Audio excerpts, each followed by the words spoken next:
Okay, one of the things you're going to hear while you're turning wood and how to make a safe cut is you want the part of the tool that is cutting directly over the tool rest. So if you imagine that this is your gouge or the flutes on the inside of it, this is a part that's directly over the tool rest.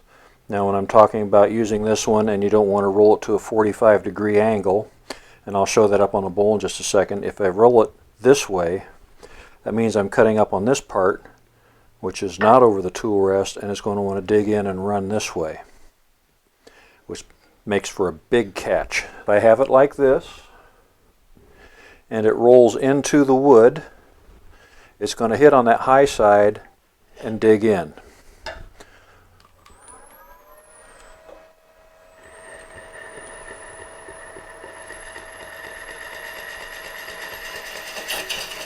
And you can see where it did a catch there. So if I have it this way, as I'm going across, I'm cutting with this part of a tool right down there. So when I'm talking about making a cut across the bottom here, or any other place on the bowl actually, and you want the part that is cutting directly over the tool rest, that means if you roll your flute and cutting edge into it like this, you will be cutting on this part. It's going to be unbalanced and it's going to want to roll this way and catch. So here, roll in, catch. If you get it clear over to the side, then you'll be cutting on this part, and that will be a nice safe cut because it is directly over the tool rest. Okay, so for finish cut across the bottom, keeping the part of the tool that is cutting on the tool rest, when I do it this way,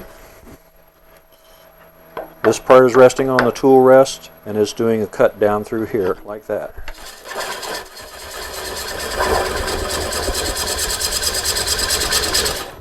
So I'm cutting just off the center. I'm cutting down with this part right here, resting on the tool rest. That's going to be a nice stable cut. It's not going to catch and grab and blow things up. If I roll it over this way again, that edge wants to roll into there and dig in and catch. If I have it clear over 90 degrees like this, is cutting on the bottom edge, which would be this wing of the flute, and that will be stable, and that's a scraping cut. And one of the things you probably noticed going down more so the outside of the bowl than the inside, you start getting run out or it starts getting all bumpy. And so first reaction is to get a double grip on the tool, be real rigid with it. And if you ever notice, that makes the bumps twice as bad. But you can see I've got a little rim here and almost no rim there. The thing is out of balance. The idea is that the tighter you grip it, the worse that bounce gets. So in order to take this out, I have to come in very, very gently. Just take off the high spots and then work it down to something that is pretty concentric or round, and then push the cut on through. So very gentle.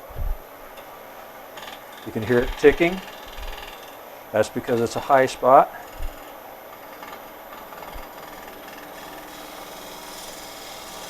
And now I'm down to running fairly smooth again.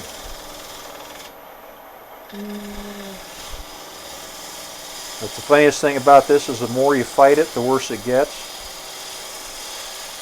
And learning to feel what the wood is doing. My hand is not touching the tool rest. I'm just letting the tool do the cutting. Because you're always going to get a little bit of a bounce to it. If you look at the wood grain runs this way, and it cuts differently when you're cutting through the end grain than it does when you're cutting through the flat grain. And you're always going to get a little tiny bit of bounce, but the idea is when it starts getting real bumpy, you can come clear back to the beginning, ease it in, pull off your high spots till you get down to something that's round, and then be very gentle with it. It really is a touchy-feely thing. You have to feel what the wood is doing. You have to feel it cut. And if you try to get real rigid with it, it's just going to bounce twice as much. Okay, ABC, anchor, bevel, and cut. If you've ever played with a skew chisel, especially if you're a bowl turner, you know this one. If you hit the cutting edge before the bevel is rubbing, it grabs and runs back outwards.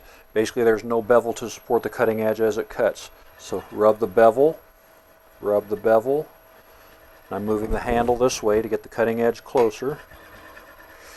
Still not there, still not there, just starting to cut. Maintain that angle, bring it out to the edge, fingers behind to anchor it, bevel and cut.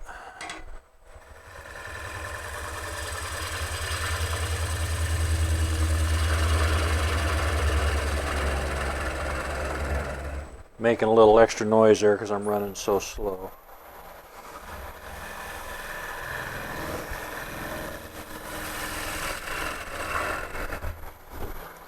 So, if you're getting that skating cut off the end, where it digs in and runs back, nice little decorative spiral. You couldn't do that intentionally if you tried. Other than that, that's because you're getting your cutting edge engaged before you're having the bevel rub. Okay, so bevel rubbing cut. This is pretty much a finish cut. Flute's rolled at about a 45-degree angle.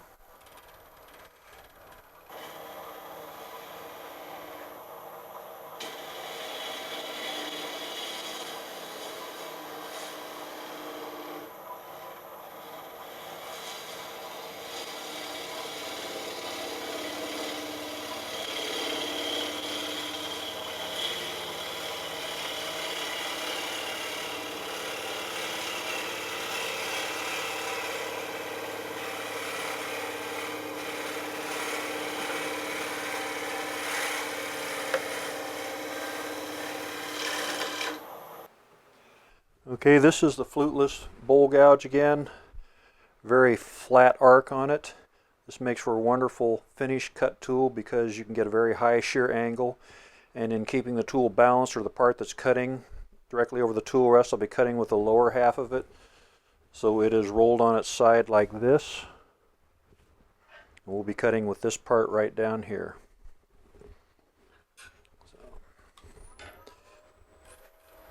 Rub the bevel, rub the bevel, rub the bevel. There it's just starting to cut. Roll it a little bit more.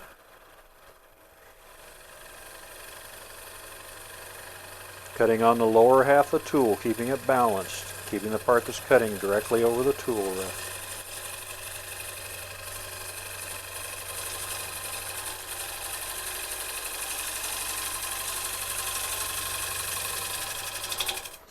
This is a finish cutting tool only. You cannot remove heavy bits of stock with it. It just won't dig in that much, but leaves you a very nice finished surface.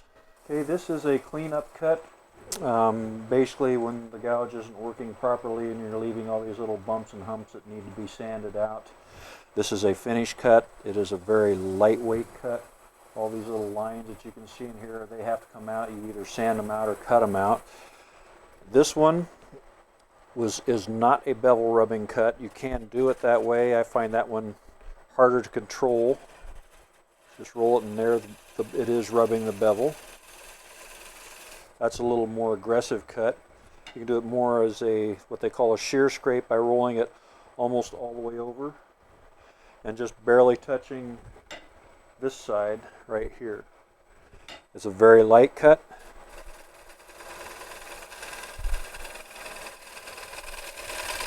And I'm going to work on taking this one little bump right here out that you can see. It takes several passes to take it out. You're not going to get it all in one shot.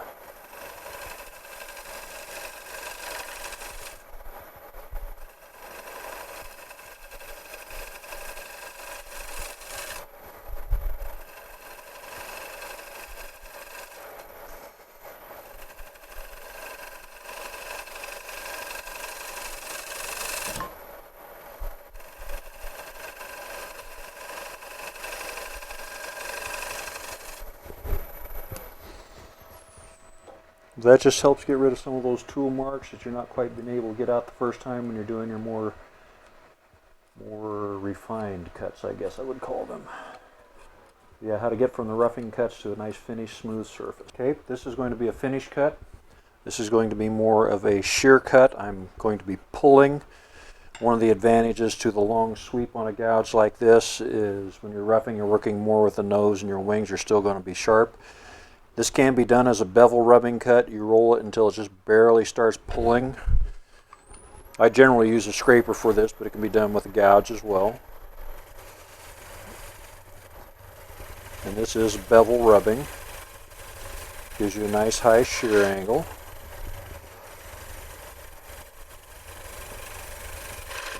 This is more commonly done with it rolled all the way over, almost to the angle where both flutes are rubbing.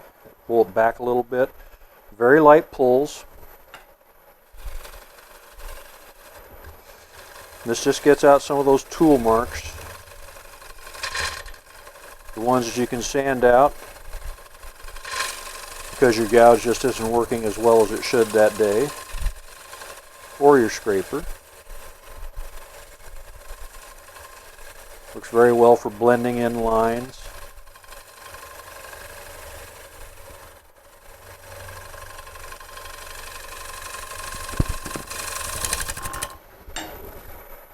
People usually find that one easier to do, especially when they're first starting, rather than just the one cut all the way from the base to the rim.